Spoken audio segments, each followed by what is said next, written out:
ജനാധിപത്യ മര്യാദകൾ ലംഘിച്ച് ഏകപക്ഷീയമായാണ് ബിൽ പാസാക്കിയതെന്ന് NK പ്രേമചന്ദ്രൻ MP. ബുൾഡോസിംഗ് ആണ് ഇന്ന് ലോക്സഭയിൽ നടന്നത്. വിദേശ സമ്മർദ്ദം കൊണ്ടാണോ ഇത്ര തിടുക്കപ്പെട്ട് ബിൽ പാസാക്കിയെടുക്കുന്നതെന്നും സംശയമുണ്ടായെന്നും പ്രേമചന്ദ്രൻ. ജനാധിപത്യ മര്യാദകളും സഭാ നടപടിക്രമങ്ങളും ചട്ടങ്ങളും സകലതും ലംഘിച്ചുകൊണ്ട് പാർലമെന്ററി കമ്മിറ്റിയുടെ പരിശോധനയ്ക്ക് പോലും വിടാതെ ഏകപക്ഷീയമായി പാസാക്കിയെടുത്ത നടപടി 100% ജനാധിപത്യ വിരുദ്ധമാണ്. ഈ ദിവസങ്ങളിലൊക്കെ ബുൾഡോസിംഗ് ഓഫ് ലെജിസ്ലേഷൻസ് ആണ്. നിയമങ്ങൾ ബുൾഡോസ് ചെയ്ത് ഭൂരിപക്ഷം ഉപയോഗിച്ച് പാസാക്കിയെടുക്കുക എന്ന സമീപനമാണ് കേന്ദ്ര ഗവൺമെന്റ്. ഞാനിപ്പോഴും മനസ്സിലാക്കുന്നു, ഈ ബില്ലുകളൊക്കെ പാസാക്കുന്നതിന്റെ പിന്നിൽ വിദേശ സമ്മർദ്ദമുണ്ട് എന്ന് പോലും ന്യായമായും സംശയിക്കുന്നു. സജു തോമസ് ഉണ്ട് വിവരങ്ങൾ നൽകാനായി. സജു, തിടുക്കപ്പെട്ട ബില്ല് പാസ്സാക്കുന്നതിന് പിന്നിൽ വിദേശ ഇടപെടൽ ഉണ്ടോ എന്നടക്കമുള്ള ആരോപണങ്ങൾ പ്രതിപക്ഷം ഉന്നയിക്കുന്നുണ്ട്. ഇന്ന് വലിയ പ്രതിഷേധത്തിനിടയിലും ബില്ല് കീറിയെറിഞ്ഞ സമയങ്ങളിലൊക്കെ തന്നെയും വലിയ പ്രതിഷേധങ്ങളും ഒച്ചപ്പാടുകളൊക്കെ ഉണ്ടായിട്ട് പോലും സർക്കാർ ആ ബില്ല് പാസ്സാക്കിയിരിക്കുകയാണ്. എന്തെല്ലാം സംഭവങ്ങളാണ് ഇന്ന് പാർലമെന്റിൽ നടന്നത്?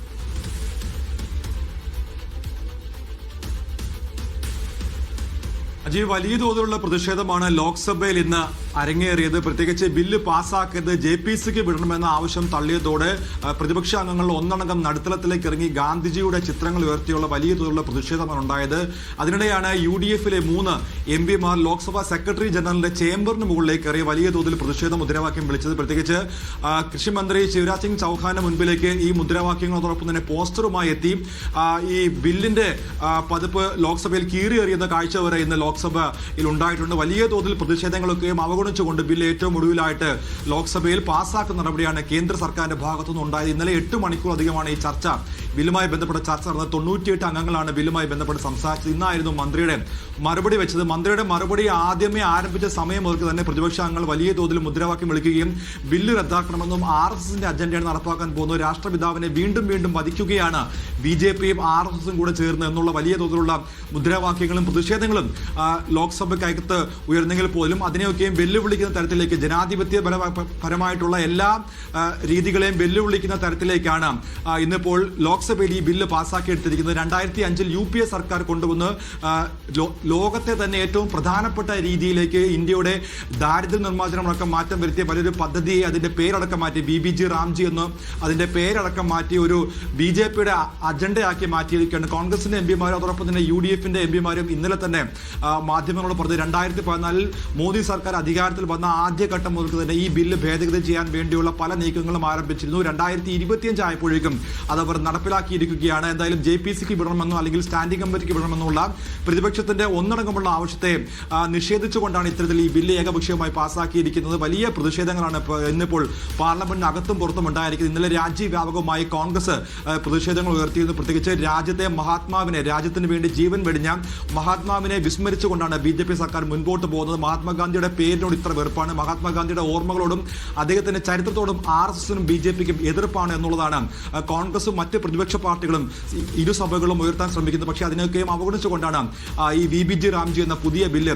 പാസ്സാക്കിയിരിക്കുന്നത്. ഈ ബില്ലിലൂടെ BJP സർക്കാർ മുൻപോട്ട് വെക്കുന്നത് കൂടുതൽ, അതായത് ഈ തൊഴിൽ ഭാരം അത് കുറച്ചുകൊണ്ട് 100 ദിവസം തൊഴിലെന്നത് 125 ദിവസമായി ഉയർത്തുകയാണ്. 25 ദിവസം കൂടെ ഉയർത്തിക്കൊണ്ട് കൂടുതലായിട്ട് തൊഴിലാളികൾക്ക് ഉപകാരപ്രദമായിട്ടുള്ള ചില മാറ്റങ്ങളാണ് വരുത്തിയത്. അതോടൊപ്പം തന്നെ 15 ദിവസം നൽകുന്ന ശമ്പളം അത് പകുതിയായി കുറച്ച് 7 ദിവസമാക്കിയിരിക്കുക. അപ്പോൾ അത്തരത്തിൽ കൂടുതൽ ജനങ്ങൾക്ക് ഉപകാരപ്രദമായ രീതിയിലേക്കാണ് ബില്ല് മാറ്റം വരുത്തിയിരിക്കുന്നത്. പക്ഷേ ഇത് അടിസ്ഥാനപരമായിട്ട് ഈ ബില്ലിന്റെ തത്വങ്ങളെ മാറ്റിമറിച്ചുകൊണ്ടാണ് വലിയ തോതിലുള്ള പ്രതിഷേധങ്ങളൊക്കെയും അവഗണിച്ചുകൊണ്ട് ലോക്സഭയിൽ ഈ ബില്ല് ഇപ്പോൾ പാസ്സാക്കിയിരിക്കുന്നത്. ഇതിന് സമാനമായി തന്നെയാണ് പല ബില്ലുകളും പാർലമെന്റിൽ നടപ്പാക്കുന്നത്. ഏകദേശം ഈ സഭാ സമ്മേളനം ആരംഭിച്ച് അതിന്റെ ആദ്യഘട്ടം മുതൽ തന്നെ വലിയ പ്രതിഷേധം ഇതുമായി ബന്ധപ്പെട്ട് മറ്റ് പല വിഷയങ്ങളിലും പാർലമെന്റ് ഇരുസഭകളിലും അരങ്ങേറിയിരുന്നു. പക്ഷേ ഇതുമായി ബന്ധപ്പെട്ട് ഏറ്റവും ഒടുവിലത്തെ ദിവസങ്ങളിലേക്കാണ് ഇത് പാസ്സാക്കാൻ വേണ്ടി കേന്ദ്ര സർക്കാർ തയ്യാറായത്. കഴിഞ്ഞ ലോക്സഭാ സമ്മേളനമൊക്കെ നമ്മളത് കണ്ടതാണ്. ഏറ്റവും അവസാന ദിവസങ്ങളിലേക്ക് പ്രതിപക്ഷത്തിന്റെ അറിവോടുകൂടി അല്ല, അതായത് ഈ ഒരു ബില്ല് സഭയിൽ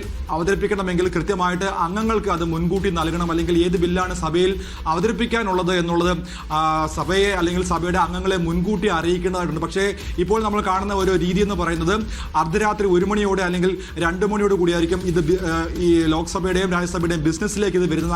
അങ്ങനെ വളരെ തിടുക്കത്തിൽ ബില്ലുകൾ അവതരിപ്പിച്ച് പ്രതിപക്ഷത്തിന്റെയൊക്കെയും ആവശ്യങ്ങളെയും അതോടൊപ്പം തന്നെ പ്രതിഷേധങ്ങളെയും അവഗണിച്ചു കൊണ്ടുപോകുന്ന ഒരു നടപടിയാണ് പാർലമെന്റിൽ കഴിഞ്ഞ കുറച്ച് കാലങ്ങളായിട്ട് നമ്മൾ കാണുന്നത്. അത് തന്നെയാണ് ഇപ്പോൾ ഈ ബില്ല് പാസ്സാക്കുന്ന നടപടിയിലും കേന്ദ്ര സർക്കാർ അവലംബിച്ചിരിക്കുന്നത്. കേന്ദ്ര സർക്കാരിന്റെ നയങ്ങളെ അടിച്ചേൽപ്പിക്കുന്ന രീതിയിലേക്കാണെന്നാണ് കേന്ദ്ര സർക്കാരിനെതിരെ പ്രതിപക്ഷ അംഗങ്ങൾ മുദ്രാവാക്യം വിളിച്ചുകൊണ്ട് വലിയ തോതിൽ പ്രതിഷേധിച്ചത്. UDF MP-മാരായ ഡീൻ കുര്യാക്കോസ്, ഹൈബി ഈഡൻ, ഷാഫി പറമ്പിൽ, അതോടൊപ്പം തന്നെ DMKയുടെ ഒരു അംഗവും കൂടി ചേർന്നാണ് അതായത് സ്പീക്കറിന് തൊട്ട് താഴെയുള്ള ലോക്സഭാ സെക്രട്ടറി ജനറലിന്റെ ചേംബറിലേക്ക് കയറി വലിയ തോതിൽ പ്രതിഷേധ മുദ്രാവാക്യം വിളിച്ചത്. പക്ഷേ അതിനെയൊക്കെയും കണ്ടില്ല എന്ന് അടിച്ചുകൊണ്ട് അതിനെ അവഗണിച്ചു കൊണ്ടുപോകുന്ന അല്ലെങ്കിൽ അവഗണിച്ചുകൊണ്ട് ഈ ബില്ല് പാസ്സാക്കുന്ന ഒരു നടപടിയിലേക്കാണ് ഇന്ന് പാർലമെന്റ് നീങ്ങിയത്. അജി.